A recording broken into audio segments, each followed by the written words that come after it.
So one of my first questions was, how do you pitch a rate that has a buy down to a borrower who's cost sensitive? Okay. For their benefit. Okay. So, buy down is something Ray Villalpando, you guys know who he is, right? Yeah, Every single loan he sells is with points. And so he'd be a good person to actually study. Some of his scenarios I don't necessarily agree with selling points. Like, you don't sell points on an FHA loan because an FHA loan is not a long-term play, right? So really what it comes down to, I think in any situation, whether you're selling points or not, is it comes down to the actual scenario. What's going to actually improve the borrower and position them to achieve long-term wealth and long-term gain. And that's the type of message you need to have with your borrower. It's all about positioning, right?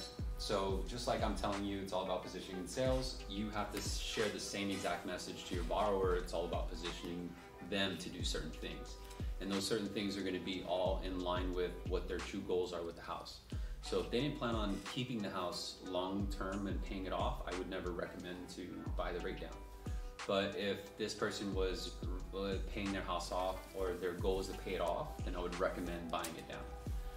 If their goal was to retire in 2 or 3 years, I would recommend to buy it down, because that when their income shifts, they're going to want the lower rate and lower payment, right? Also, if their income is at a higher tax bracket, like over 6 figures, they're paying a lot in taxes, and so you use buy down, which is confirmed as a prepaid interest. I never like to say points, because points will trigger, right? Like, oh, you charge broker points, but we're not a broker. So I never use the word points or discount points. I always say, yeah, you can actually prepay interest.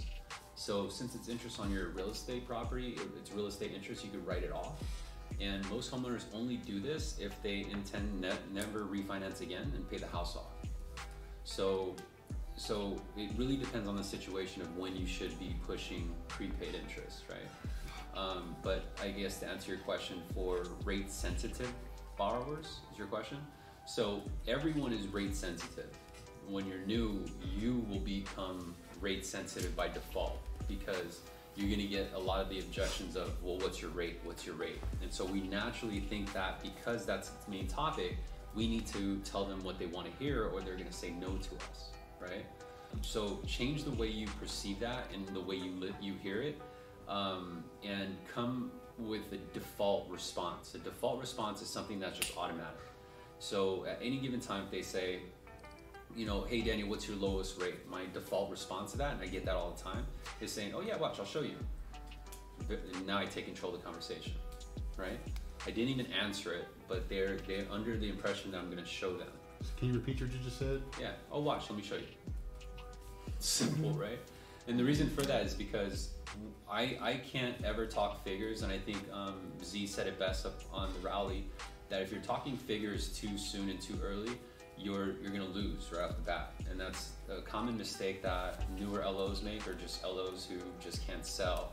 They will burn through leads. And so the example that he gave of an LO taking 100 leads but only closing 3 or 10 is they're making that mistake. They're going straight for pricing, they're going straight for the sale.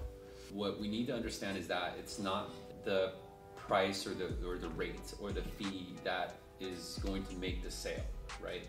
It's a matter of actually conforming your services to be the solution to provide the outcome that they want from our services. Make sense? So in other words, if I know that they're rate cautious, then my first instinct in any sale is to look for leverage points. So leverage points are things like you know, like how much they currently have in checking and savings, right? How much debt do they have?